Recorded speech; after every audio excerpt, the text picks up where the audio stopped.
I'm really curious to hear what's happening in Brattleboro. Well, it's a microcosm of what's happening around the country. Well, more and more, I think, in Brattleboro, it's very obvious, and I think it's sort of easy to intuit from around the country that more and more people are sort of waking up to the idea that what they thought our democracy was isn't what it is. And that means many things for many different people. Some, it's an immediate crisis encroaching upon their community that causes them to realize they don't have the kinds of say-so governing what it is that they want and what it is that they don't want. And in other things, other communities, it's more subtle. It's something like in Brattleboro, where representative government doesn't seem responsive to the will of the people. And when I say the will of the people, I mean the will of a good majority of the people, not just 38% of the people, not just some segment of the population, but very popular referenda that have been resolved over the years in Brattleboro have continually met with a sort of a very unresponsive town government. But I think it's a microcosm of the nation in general. 8 years ago, the citizens of Brattleboro decided to form a community radio station. And so we gathered, and I mean a very, very motley group of 40 people or so. And after a year of discussion, of research, of finding out how you build a community radio station, and I won't go too much into the stuff about the FCC because that could take a half an hour. Needless to say that there is no mechanism for having a community radio station in the United States of America in 1997. It didn't exist. You couldn't have one. There weren't any licensing programs for it. So nonetheless, we went on the air, quote, illegally, although we didn't consider ourselves to be acting illegally. And when a few years later, 5 years later actually, the FCC... When you went on the air, the city council voted to endorse No, it? there was no political process involved in the forming of the station. The town select board was not participating one way or the other. So that wasn't a referendum? Not at that time, but 5 years later when the FCC came knocking on our door and said, where's your authority to broadcast? You don't have, show us your license or authority to broadcast. That's what their documents stated. And we realized by that time that we really had the authority from our community, but we didn't have any documentation to demonstrate that authority. And so we went off the air temporarily in order to gather that documentation. We went first to the citizens through petitioning tables all around the town and asked our local citizenry whether or not they would authorize Radio Free Brattleboro to broadcast until such a time as the FCC decided to license 10-watt stations like Radio Free Brattleboro, or even another community-minded station that was going to follow in the footsteps of Radio Free Brattleboro, i.e. all access, which is what our community model is. In other words, we're an all-access station. We're not a niche station. We're not supplying some need for, like Air America perceives itself to be, of some kind of broadcasting that you don't get enough of. We welcome every single voice onto the air, all ages, all opinions, all the time. And it was a community station, independent station, non-commercial station, not taking money from any large corporations, etc. And so we petitioned our townspeople and received overwhelming support in the form of about 3,000 signatures from a town of 12,000 citizens. That was enough to demonstrate to the FCC, in our opinion, that we had authorization to broadcast, since they didn't have a licensing scheme, which was essentially an abandonment of their regulatory responsibility, something we argued in court fairly successfully a year later when the FCC took us to court and was denied an injunction that would have ordered us to cease broadcasting. But that's an aside. Later on that fall, when we went to our select board to answer your question, armed with 300 people had already been on the air from our community by that time, and we had 3,000 signatures from townspeople endorsing our authority to broadcast, we couldn't get the select board to endorse us. I mean, eventually they did a watered-down resolution which simply said that they urged the FCC to work with community stations such as Radio Free Brattleboro. But of course, we had taken them something a lot stronger than that, and they were unable to muster the courage to endorse that. Just as they were unable to muster the courage to endorse other citizen resolutions that had been passed at town meeting. They were non-binding resolutions about the Patriot Act, for instance. By 78% or something like that, a resolution was passed in town, saying that, provisions of the Patriot Act don't seem to be democratic, they seem to be in violation of the Constitution, et cetera, et cetera, et cetera. Same thing. Select board, no way. And it's across the board like that. Last spring, after 6 months of study, our planning commission resolved that the town of Brattleboro shall have a 2-year moratorium on any retail store that's over 65,000 square feet. This came about as a result of a citizens group studying the issue, holding public forums, and then eventually asking the planning commission to form a committee to study this and make their recommendation to the select board. That all happened. And as a matter of fact, the citizens group that the planning commission anointed was not one that was all in favor of, one way or the other way. It was a actually diverse group of people, some of whom originally had the opinion that stores like Home Depot or giant Walmarts were really good for communities economically and otherwise. That was their opinion going in. But after 6 months of research, they changed their minds and unanimously favored having a cap, as well as, they're in the second part of that study now, an economic impact study of such stores and whether or not they pass that muster. So they recommended this to the planning commission body. The planning commission then voted overwhelming unanimously to recommend this to the select board. What has the select board done? Well, they've done nothing. They've done nothing because there's no requirement in the town charter in Brattleboro that they do anything. They don't have to do anything, in other words. When a commission, like the planning commission, development review board, or any other even town government board, makes a recommendation or a resolution, or when the townspeople on town voting day do something. And so this is sort of the nature of unresponsive government in Brattleboro.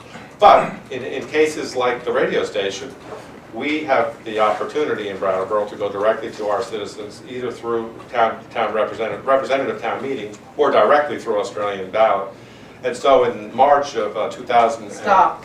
Australian ballot? Australian ballot, is that what I said? Yes. Yeah, the Australian ballot. We went... She wants to know. Yeah. Oh, it's simply an up or down vote on a resolution. Oh, okay. We can do non-binding resolutions, or we can do binding ordinances. I'm sorry. In other words, you have to gather 5% of the voters' signatures on any question. That will automatically place it in front of the voters on that day.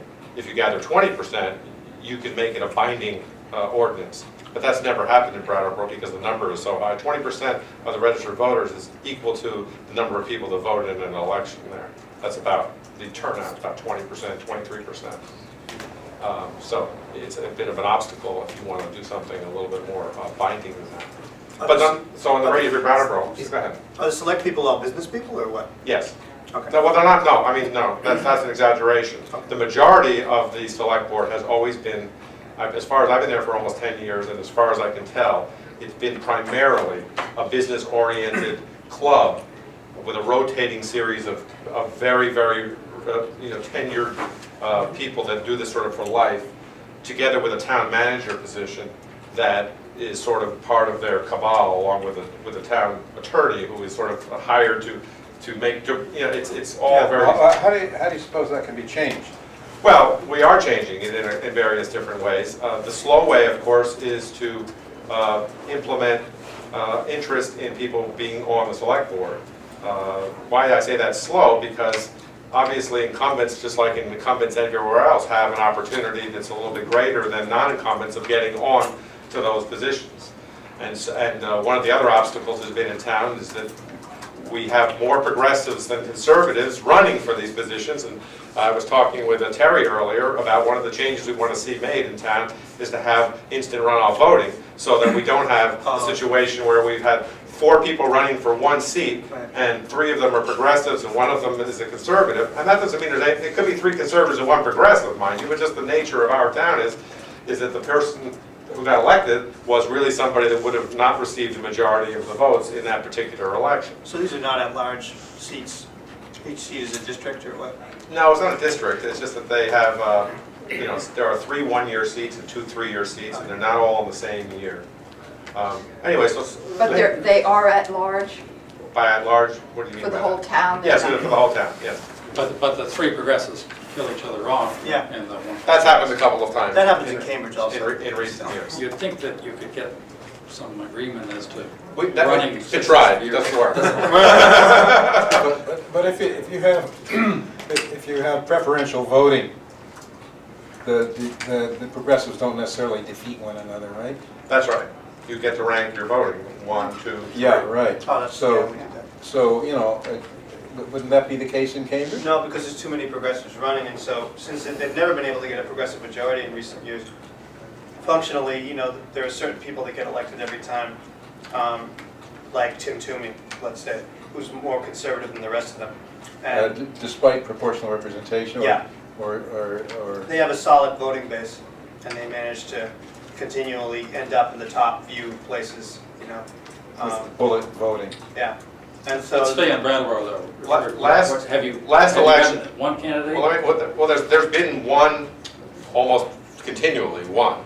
But one and two have no meaning, it has no meaning. Obviously, right. None. You must have You have to- three. you have to get Or the don't majority. forget, the town manager and the town attorney are stacked up against that politic. Last year, a member of the select board, who was, I guess you call him a moderate, or maybe left-leaning moderate, resigned because of health issues. And the right of the select board was to appoint somebody, and they did. They appointed somebody that would rubber stamp every one of their decisions. Everyone knew that somebody that is not skilled at all as a representative of the community, just literally somebody that would rubber stamp the decisions of the majority. The townspeople recognized this and did a special a petitioning process to ask for a special election. And the town turned them down, and it's now in court. It's going to the Supreme Court in Vermont because the townspeople believe they have the right to have a special election. And indeed, I think we do, but we're going to have to, you know, it's not going to affect this election because by the time this gets all decided, it's already going to be the next year. But this is another example of how our town select board majority have just stood in the way of the will of the people. I mean, people asked for a special election. The person who got the second most votes in that particular election, in other words, was the logical choice to become the person appointed, and instead they appointed somebody who got the least amount of votes in the last election. And that's literally how it happened. So, And this is a town of 8,000, 12,000. 12,000. Wow. Anyway, you know, so certainly changing our town government system and structure is something that is afoot there. We're also now formed a commission, if you want to call it that, or a committee, to amend the town charter, which of course is subject to state approval. But amending the town charter is a mechanism for changing some of the responsibilities of the select board as well as amplifying the powers of the people. There's a powers of the people section in our town charter, which among other things includes that 20% requirement if the townspeople want to pass a binding ordinance. We want to see that lowered to 10% or so that it's easier to get such an ordinance proposed and put on to the ballot. It still has to be voted up or down, but at least it's a little easier to get it in front of the people. So these are things that are in the works that will you know, make changes there that won't necessarily be able to be stopped by the select board when we're talking about the town charter. Maybe stopped by the state because they have the authority to do that. Certainly there's a large underlying issue with you. If you only have 20% of the people voting, I think we have 50 to 60, sometimes 65% people voting at an election. That's correct.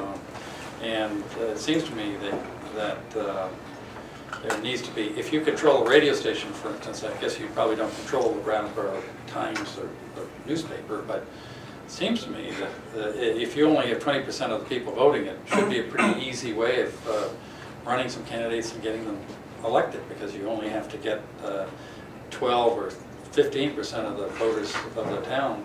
I mean, if you had 50% of the people voting, then you'd have a worse problem. It's generating interest in people actually wanting it. It's essentially a thankless job. It's essentially a volunteer job. First 2 years will be totally thankless. Right. So in other words, it's mostly because there's a lack of interest in actually being on the select board. No one wants to be on the select board except for people that have been doing this for years. It's familiar faces to get reelected. you know. But I mean, the system of just electing the select board members is really not central to, I think, that what's going on in Brattleboro. I think what's going on in Brattleboro are finding other mechanisms for community authority. And you know, one of them may be trying to take a look at the town charter, but other of them are trying to reorganize the thinking in the town towards sort of rights-based organizing thinking. You know, in other words, more fundamental changes that will be reflected by communities deciding to stand up and have the authority to say, this is what we want and this is what we don't want. A lot of what stops the select board from acting now, according to the select board and according to the town attorney, are the laws that favor and protect businesses that the town doesn't want, the townspeople don't want, but that the select board will not stand up to because they view that as a risk, is either a financial risk to the town through lawsuits or some other political risk through standing up like that. How many people participate in your representative town meeting? How many? 250. 215. Is there good participation? Yeah. Oh yeah. Yeah. But they're limited. They're limited to what they are likely to act on, if you will. But there must be people growing up in that representative town meeting who would be good candidates to get on the select board. Well, you would think so. We're trying to encourage that at the grassroots level to get more people interested and certainly to spend more attention on actually running for office. Because normally people, when they run for select board, you know, they're running for 6 weeks, Right. and that's not enough time if you're trying to unseat an incumbent. I wonder if we can combine two things that we've already heard about. One is the cafeteria setting, and the other, of course, is the neighborhood assembly. In other words, if, let's say, supposing the city of Brattleboro funded 10 different, let's say, how many elementary schools? 10 different elementary schools, maybe? I'm not sure. Well, let's say 10 as an example. In the cafeteria of each elementary school, there's going to be a meeting. It's going to be like Sunday evening or something like that, and there's going to be food there. And this presumably would promote the kind of interaction that we heard a little about before with, of course, around town issues. Town forum, call it that, mini forum. And help to prepare people to take, to make the select board or other town offices attractive. And it would bring people out because it would feed them. They need to eat anyway. I'm talking about dinner or supper. I think you're absolutely right. I think that all these examples that were brought up here today all emphasized the outreach that's necessary into smaller communities, within the community, block us, whatever, however you can identify them, in order to be able to bring forth some response. Just holding a sort of centralized meeting only brings out the usual suspects. Even if it's in a particular area, if as you say, it needs to be very specific to sort of the backyard of almost of a neighborhood, perhaps. I think unless you can hit the neighborhood and hit the neighborhood in a way that's talking about issues that are absolutely germane to that neighborhood, you don't bring out anything but the usual suspects. I mean, that's my experience. Both with my street doesn't have a neighborhood, a street association, because our street is relatively, we do okay. There are no problems on our street. Where we've been successful at building street associations, where there are issues that can bring people together and bring people away from their TV, bring people away from their busy schedule, bring people away from the things they would rather be doing. So it's being able to capitalize on those very small issues and then build on that the structure of sort of local governance. And 20% is really low. Burlington is not much better than that, like 30 to 40. And the people who don't vote here are almost, not exclusively, but are by majority lower income and disenfranchised folks. I mean, that's just sort of how it is. They just don't feel tied to the political process. My wards are where the most low-income folks are. We have the lowest turnout. Well, if somehow, one of the reasons portable library is successful is because the budget, the popular budget process has teeth. Yeah. And so if poor people actually could get binding ordinances, if you go, or let's say elements of this year's budget, next year's budget, then they might turn out. They would absolutely turn. They would absolutely turn out. I mean, for the CDBG meetings and for what elements of our budgeting process that are participatory, we see more people come out. And the problem is getting the information out about it. The people who know about it then tend to.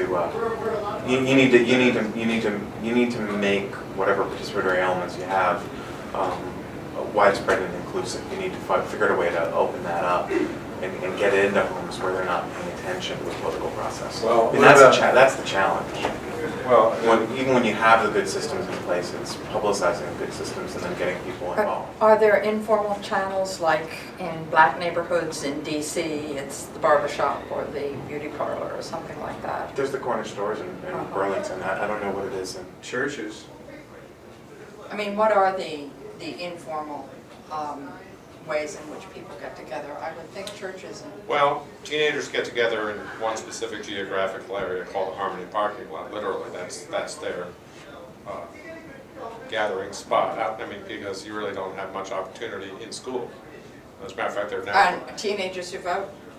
No, they can't vote unless they're Yeah, over 18. but how about voters? Where do people who you're trying to get involved in the political process? Well, outside of downtown, which is very active, there are, other than Town clubs. Grange? Pardon? Town Grange? Grange Hall? There are no, unless you're a member of a specific organization, like a Rotary or Alliance. So, Rotary They're all Alliance. those, I don't know what you call them. There are service organizations all around town, of course. But there are no public assembly places outside of that. No, I'm not talking public, I'm you- talking right. what are the informal networks? So I would assume that churches are one informal network. Yeah. So what other kinds of, are there farmers associations? There or are. Farm bureaus are sometimes pretty The conservative. movement on food, on local agriculture is very strong. I mean, I'm going to say that some very good things are happening down in Brattleboro. There's a great consciousness that's gaining strength in numbers and in actions.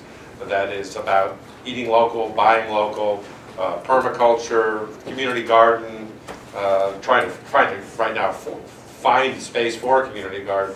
All of this to become more self-sufficient, especially in a day and age of depleting fossil fuels and all that. That's a very strong movement. It's not Okay, just in Vermont. Okay, so you have that very strong. Farmers Is there market. anything that would assist that effort that could be done through the town? Is there, for instance, budget allocations that would make a difference? No GMO resolution? What kinds of things might really make a difference to that movement that's already growing? There's a citizen group that started up. As far as the town budget, I don't know enough about it, and it's one of the things that I now want to learn more about, because I can see how budgeting these things financially is a crucial element, but I don't know what the answers to that. I know that there's a citizen group called Post Oil Solutions that is now growing and actively involved in many different resources that address some of these issues, particularly around food, and supporting a network of regional farmers that go all the way up from the Vermont border to the Connecticut River Valley in central Vermont. And there are organizations already in place all around that area that are indeed supporting that, and Vital Communities is one, but I mean, I'm not going to go list them off and all that. There's a lot of good stuff So out there's there. a lot of participation going on, but it's not through the town government process right now. That is right. And so the question is there any way in which the town might be relevant to this movement? Yes. And that brings you into what you were talking about earlier with the Thomas Lindsay approach, Yes. where they got through rural, conservative towns, ordinances that are focused on the actor, not the action, right? Mhm. So it's no corporate factory farming in our towns. That's right. Now, the thing with that is that you really need the selectmen behind you. So that's not something that you can start before you have in place, voted into place, the kind of selectmen who are going to stand up to it. Exactly. Because what's going to happen, I mean, I'm probably saying what you already know, but I'm going to say it anyway, Sure. Larry, okay? What's going to happen is if you do get to the point, right, of passing such an ordinance, you will have the corporations come back and say that this is violating their constitutional rights, taking a property. There's lots of things where they can assert, right, their purported rights under the Constitution and the Bill of Rights. So they would come back, right, and challenge the town. So Well, that'd be a good thing, it's only a good thing if you're ready. if we're ready, right? If we have the support of the town, like you said, the You- town government and townspeople, Right. we would love to be in court to argue the constitutional rights of corporations, the rights of personhood, and the rights of being able to Right. say yes or no. But But as you say, we're not near that point at this point as a community. yeah, so that's one thing that Bill McCann is actually doing with us. We're actually trying to get something like this passed in a town in New Hampshire around the taking of water for bottling. You know, I can just tell you, it's a long road. It's you have to go very carefully. We may fall flat on our faces, but we're trying. And working, you know, directly with Lindsay to, you know, sort of step by step, make sure that you're not only bringing the selectmen along, but you have, you know, a local town committee that will hold the selectmen accountable so that, you know, they won't turn around and reverse the vote. Because one thing that we've seen in Pennsylvania is where there wasn't a citizens group, as soon as the pressure started, the selectmen withdrew the ordinance. So, you know, that's two pieces that are really important to put together. It's I think a very important part of asserting democracy against the corporations, but one which, you know, again, we have to pursue with a great deal of care. Well, education is one of the elements of the other talk I was going to give, is education about democracy, something that's really absent from our schools, is in conversations available for citizens like us all gathered here, that is easy to bypass when you're just going about doing your work in your community.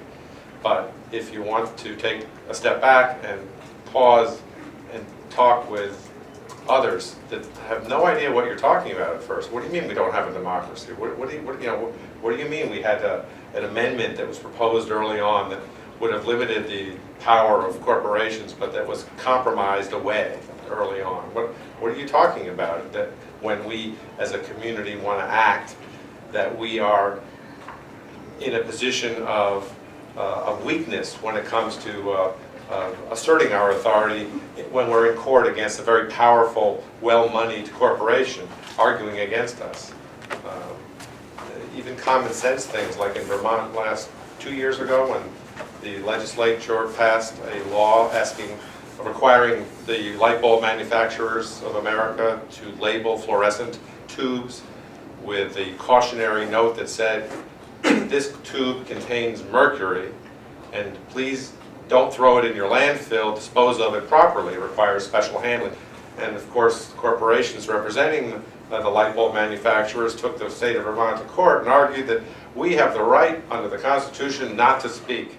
And they won. That's okay. That's In California, Nike versus I know. Kasky, they had the right to lie. Exactly.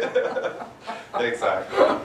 So there's a lot underlying a local authority that's going to require patience, like you say, and kind of a consensus building that's going to be a predictable but long-term process.